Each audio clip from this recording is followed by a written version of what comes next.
Hello all welcome to cinema matters. Here is the review of Raja Saab. First రివ్యూలోకి వెళ్లే ముందు ఒకే ఒక విషయం, మారుతి గారు నెక్స్ట్ టైం ఇలా ఇంత అడ్రస్లు ఇచ్చి సినిమా బాగా లేకపోతే రండి నా ఇంటికని చెప్పడాలు చేయకండి. బయట రెబల్ ఫ్యాన్స్ మామూలుగా డిసప్పాయింట్ అయ్యలేరు, ఒక రేంజ్ లో డిసప్పాయింట్ అయి ఉన్నారు. ఫ్యాన్స్ వచ్చినా వచ్చేస్తారు మీ ఇంటికి, చూసుకోండి మరి. ఓకే, ఇంకా సినిమా రివ్యూలోకి వెళ్ళిపోదాం. ఎలా ఉంది రాజా సాబ్ అంటే very disappointed. As a fan గా చాలా డిసప్పాయింట్ అయ్యాను నేను. అండ్ ప్లాట్ విషయానికి వచ్చేస్తే తాత క్యారెక్టర్ ప్లే చేసిన సంజయ్ దత్ ఇల్లు వదిలి వెళ్ళిపోతాడు. అసలు ఎందుకు వెళ్ళిపోయాడు, ఏం చేస్తాడు లాస్ట్ కి అనేది మిగతా cinema. First and foremost Prabhas గారి లుక్స్ అయితే చాలా బాగున్నాయి. వింటేజ్ ప్రభాస్ ని చూసిన ఫీల్ అయితే వచ్చింది పర్సనల్లీ నాకు. అండ్ నెక్స్ట్ వచ్చేసి ట్రైలర్ లో చూపించిన సీన్స్ ఏవైతే ఉన్నాయో అవి మూవీలో ఎందుకు లేవు, మరి అలాంటప్పుడు ట్రైలర్ లో చూపించడం ఎందుకు? కమింగ్ టు ఫస్ట్ హాఫ్ అస్సలు ఎక్స్పెక్ట్ చేయాలి ఇలా ఉంటుందని. లిటరల్లీ చెప్తున్నా, 3 hours 9 minutes మూవీలో జస్ట్ ఒక 40 to 45 minutes బాగుంది. అంతకు మించి మిగతా అదంతా అలా చూడాల్సి వచ్చింది. రాజాసాబ్ టైటిల్ కార్డ్ మాత్రం చాలా బాగా పడింది. ఈ సినిమాలో రెండే పాజిటివ్స్ ఉన్నాయి, ఒకటి ప్రభాస్ గారి యాక్టింగ్ అండ్ ఇంకొకటి తమన్ అన్న మ్యూజిక్. కాన్సెప్ట్ వైజ్ చాలా బాగుంది, but the only thing is execution and poor writing వల్ల ఫెయిల్ అయ్యారు.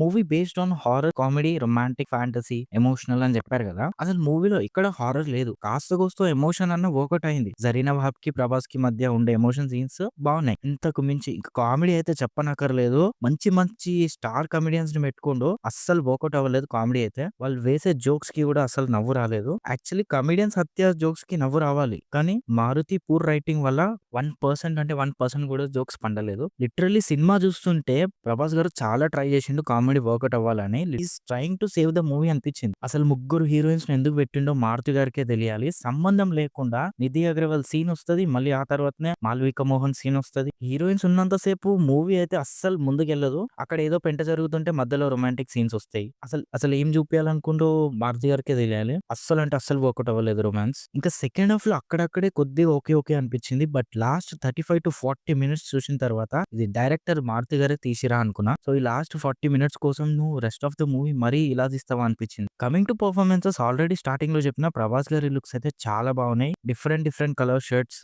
లాంగ్ బ్యాక్ వింటేజ్ ప్రభాస్ ని అయితే చూసిన ఫీల్ వచ్చింది. ఆయన ఎనర్జీ కానివ్వండి, యాక్షన్ కానివ్వండి, స్వాగ్ కానివ్వండి, చిన్న చిన్న ఎక్స్ప్రెషన్స్ కూడా చాలా బాగున్నాయి. హిట్ అయినా ఫ్లాప్ అయినా ప్రభాస్ గారు ఎక్కడున్నా రాజే. కమింగ్ టు జరీనా వహాబ్, ఈవిడ యాక్టింగ్ కూడా చాలా బాగుంది, మంచిగా పర్ఫార్మ్ చేసింది. ప్రభాస్ తో ఉన్న ఆ కనెక్టివిటీ, ఆ ఎమోషన్ కూడా బాగా వర్కౌట్ అయింది. సో ఇద్దరు బాగా చేసారు యాక్టింగ్. అండ్ నెక్స్ట్ హీరోయిన్స్, ప్రతి సినిమాలో చూస్తాం బేసికలీ హీరోయిన్స్ కి చాలా తక్కువ స్కోప్ ఉంటది, అండ్ దీంట్లో కూడా వీళ్ళకి చాలా తక్కువ స్కోపే ఉంది. బట్ ఇంకా పర్ఫార్మెన్సెస్ విషయానికి వచ్చేస్తే ఓకే ఓకే అనిపించింది. అంతకు మించి ఇంకేం లేదు వీళ్ళ గురించి చెప్పడానికి. Coming to comedians, Satya, VTV Ganesh, Saptagiri, వీళ్ళ గురించి ఎంత తక్కువ మాట్లాడుకుంటే అంత మంచిది. అసలు కాస్టింగ్ ప్రాబ్లమా లేకపోతే పూర్ రైటింగ్ అస్సలు అర్థమైతలేదు. ఇప్పటికి వీళ్ళు వేసిన జోక్స్ గుర్తు తెచ్చుకున్నా కూడా నవ్వు రావట్లేదు. Finally coming to again one positive, that is music. అసలు మామూలుగా కొట్టలేడు మ్యూజిక్, నెక్స్ట్ లెవెల్ ఉంది బ్యాక్గ్రౌండ్ మ్యూజిక్ అయితే. తమనన్న ప్రతి మూవీలో న్యాయం చేస్తాడు. ఒకవేళ మీరు ఈ మూవీ చూడాలనుకుంటే ఒకటి ప్రభాస్ గారి కోసం అండ్ ఇంకొకటి మ్యూజిక్ కోసం చూడొచ్చు. ఫైనలీ ఒకటే చెప్తా, మూవీ మాత్రం ఎక్స్పెక్ట్ చేసినంత లేదు, కానీ ప్రభాస్ ని చూడాలి మేము బిగ్ స్క్రీన్ లో అని అంటే మూవీకి వెళ్ళొచ్చు. హియర్ ద రివ్యూ అండ్ ఈ రివ్యూ మీకు నచ్చితే please like, share and comment చేయండి. అట్లనే మన ఛానల్ ని సబ్స్క్రైబ్ చేసుకోండి. Thank you guys.